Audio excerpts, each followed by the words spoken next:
মৰিগাঁও থানাৰ পৰা আহিছিলোঁ এখন চুৰি বাইক সংক্ৰান্তত।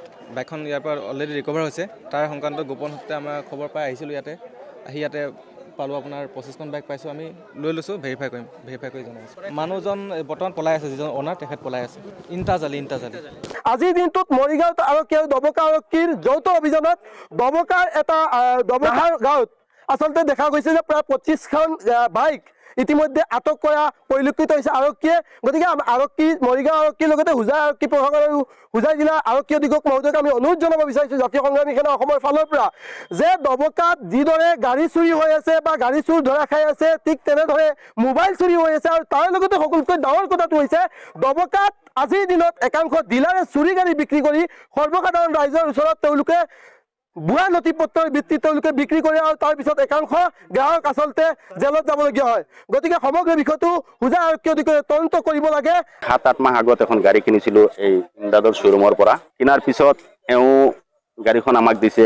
দিয়াৰ পিছত ভুৱা নথি পত্ৰ দিছে, Aadhaar card, voter ID, PAN card দি পেলাই গাড়ীখন আমাৰ তাত বিক্ৰী কৰিছে।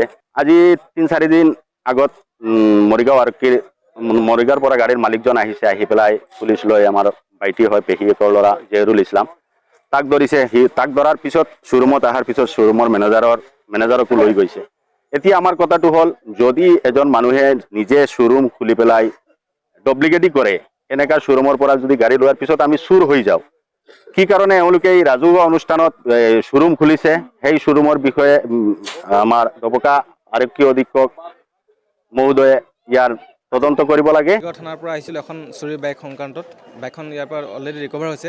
তাৰ সংক্ৰান্তত গোপন সূত্ৰে আমাৰ খবৰ পাই আহিছিলোঁ ইয়াতে।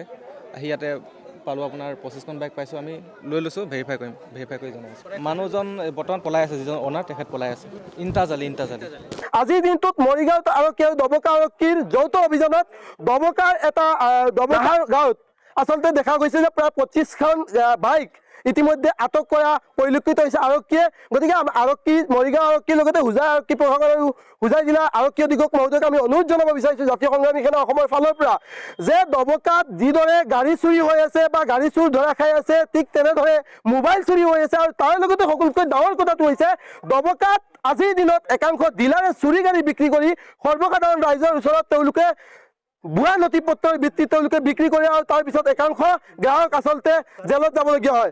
গতিকে সমগ্ৰ বিষয়টো হোজাই আৰক্ষী অধীক্ষকে তদন্ত কৰিব লাগে।